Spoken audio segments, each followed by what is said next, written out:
Yes welcome my dear students. Yes class, हम लोगों ने चैप्टर नंबर 13 कंप्लीट कर लिया है, शेयरिंग थॉट्स। आई होप आप लोगों को वो भी क्लियर हो गया होगा। Now today we are going to start our chapter number 14 special houses.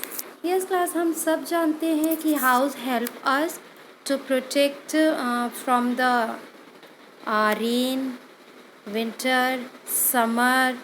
ठीक है, हाउस हमको क्या करता है, प्रोटेक्ट करता है। किससे? बारिश से, गर्मी से, ठंड से। घर हमारी क्या करता है, रक्षा करता है। ठीक है, अगर घर नहीं होगा, हाउस नहीं होगा, तो इमेजिन करो हम लोग भी जानवरों की तरह है। हम लोग इधर उधर रहेंगे तो फिर जब बारिश होगी तो हम लोग बारिश में भीगेंगे, अपने आप को कहीं छिपाने की जगह नहीं होगी। तो हाउस हमारे लिए बहुत ही इम्पॉर्टेंट है। तो इस चैप्टर में हम लोग उन्हीं हाउसेस के बारे में डिस्कस करेंगे कि ऐसे कौन कौन से हाउसेस होते हैं और कहाँ कहाँ पे होते हैं जहाँ पे हर तरह के पक्का हाउस नहीं बन पाते। हम सब जानते हैं घर भी कई तरह के हाउसेस होते हैं, कच्चा हाउस, पक्का हाउस, इस टाइप के होते हैं। कभी कभी सिचुएशन ऐसी होती है कि हमको टेम्परेरी हाउस की भी ज़रूरत पड़ती है, कि हम कुछ दिनों के लिए कहीं रह रहे हैं, 1 दिन या 2 दिन के लिए, तो भी हमें अपनी सुरक्षा करने की ज़रूरत होती है। तो इस तरीके से हम बहुत से ऐसे घर बना लेते हैं टेम्परेरी बेसिस पे, जो कि इमरजेंसी के टाइम पे हमारे काम आते हैं। तो इस चैप्टर में हम वही हाउसेस के बारे में डिस्कस करेंगे, special houses. Yes class, now let us start our chapter number 14 special houses. Clear है? अब देखिए यहाँ पे क्या दिया हुआ है, all of us need a house to live in. हमें घर की ज़रूरत है रहने के लिए। A house protect us from a heat, dust, storm, wind, rain, stray animals and robbers. है ना, घर हमारी रक्षा करता है गर्मी से, धूप से, और डस्ट, धूल, मिट्टी, आंधी, तूफान, बारिश से, और जानवरों से हमारी रक्षा करता है, और चोर डकैतों से भी हमारी रक्षा घर करता है। ठीक है, we feel safe and comfortable in our house. हम अपने घर पे जब रहते हैं तो अपने आप को सुरक्षित महसूस करते हैं, सेफ महसूस करते हैं।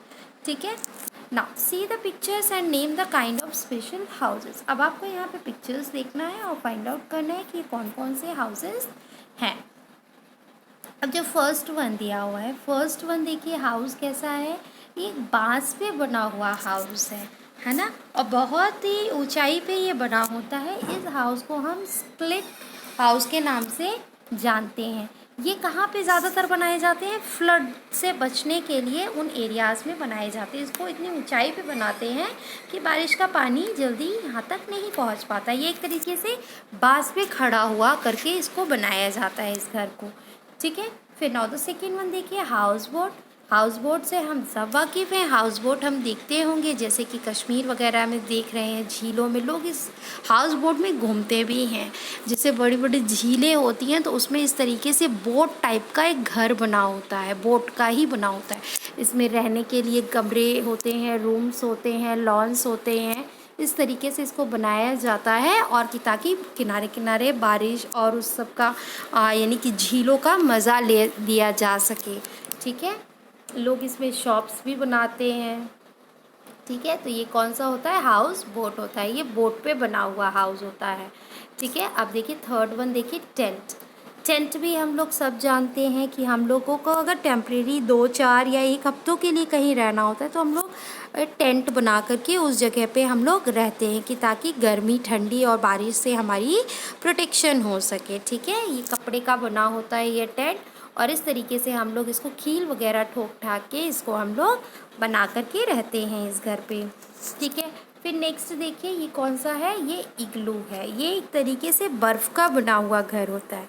ये घर हम कहाँ बनाते हैं, जहाँ पे बहुत बर्फ़ एरिया होता है, बहुत ही सर्दी जहाँ पे होती है। अब वहाँ पे लोग अपनी रक्षा कैसे करेंगे, तो वो क्या करेंगे, बर्फ़ का एक घर बनाते हैं जिसको इग्लू कहा जाता है। और इसमें इतनी ज़्यादा गर्मी होती है कि हमें ठंड का एहसास ही नहीं होता है। ठीक है, तो ये हमारा इग्लू हो गया। फिर नेक्स्ट देखिए कारवा। अब ये कारवा कैसा हाउस होता है, ये एक तरह से वैन जैसा बना होता है। इसमें के अंदर भी रूम बने होते हैं, टॉयलेट होता है, किचन होता है।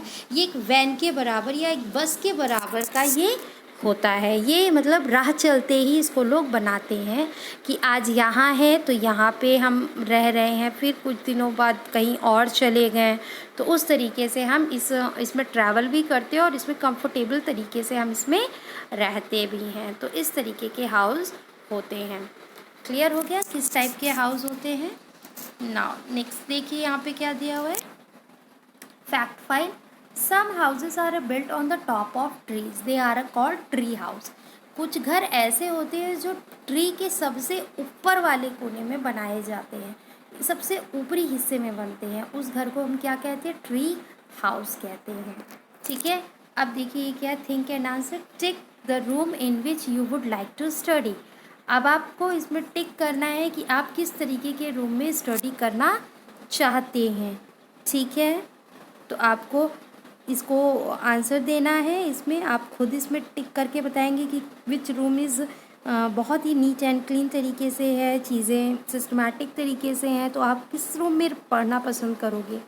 तो आपको आंसर देना है और इसको कंप्लीट करना है। ठीक है, यहाँ पे 2 हाउसेस बने हैं, ये देखिए, आपको दोनों में से किसी एक पे टिक करना है। नाउ नेक्स्ट क्या दिया, join the letter HOUSE and make a house. यहाँ पे देखिए लेटर्स दिए हैं, H दिया है, O दिया है, U दिया है, S दिया, E दिया है, S दिया।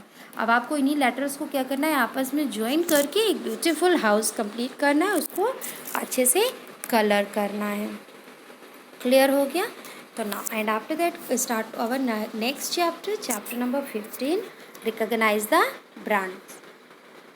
अब इस क्लास हम लोग ऐसे बहुत से ऐसे ब्रांड्स देखते हैं, ऐसे कंपनीज़ देखते हैं जिनको हम क्या करते हैं, देखते ही पहचान जाते हैं कि इस ब्रांड की क्या चीज़ें आती है। अब जैसे कि आप लोग कुरकुरे देखते होंगे, चिप्स देखते होंगे, अंकल चिप्स देखते होंगे, इस तरीके से आप पहचान जाते हो कि हाँ इसके अंदर चिप्स होगा, इसके अंदर स्नैक्स होगा। ऐसे पेप्सी लिखा हुआ होता है तो आप समझ जाते हो कि ये कोल्ड ड्रिंक ही है, इस तरीके इस चीज़ की कोल्ड ड्रिंक ही इस कंपनी की आती है।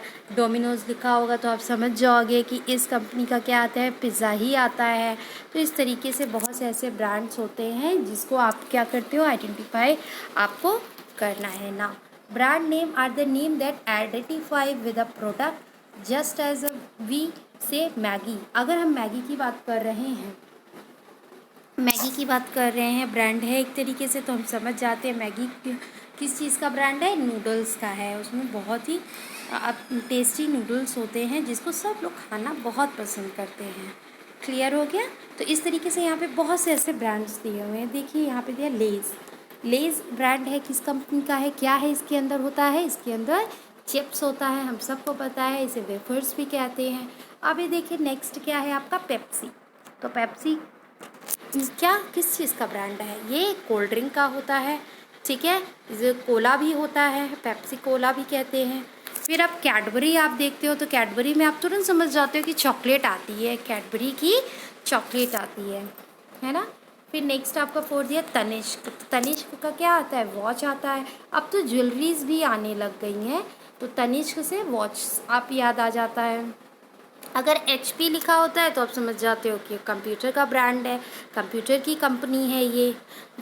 ठीक है, अब जैसे अप्सरा लिखा है, अप्सरा यानी आप लोग पेंसिल्स यूज़ करते होगे, कलर्स यूज़ करते होगे, तो वो क्या होते हैं, अप्सरा ब्रांड के ही पेंसिल्स होते हैं। नटराज होते हैं, नटराज की भी क्या होती है, पेंसिल्स होती हैं।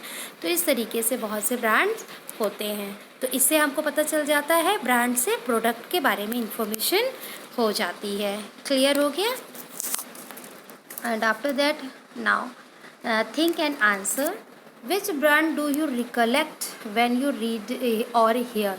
Utterly butterly delicious। आप समझ जाओगे कि अगर इस तरीके से हो रहा है तो आप क्या उसको यूज़ करोगे। तो ये किस चीज़ का ब्रांड है, देखिए बना हुआ है और बटर बना हुआ है, तो ये किसका ब्रांड है, ये अमूल का ब्रांड है। तो आप लोग ऐड भी देखते होगे, उसमें आता होगा अटली बटरली डिलिशियस अमूल, ऐसे करके आता है, तो वो अमूल बटर होता है। ठीक है, फिर नाउ नेक्स्ट देखते हैं। These day making payment through Paytm is a very common practice. What is the full form of Paytm. आप सब लोग देखते होंगे कि आपके पेरेंट्स कोई भी चीज़ खरीदना होता है तो अब पेटीएम आजकल सब यूज़ करने लगे हैं। तो आप लोग सोचते होंगे कि ये पेटीएम है क्या चीज़।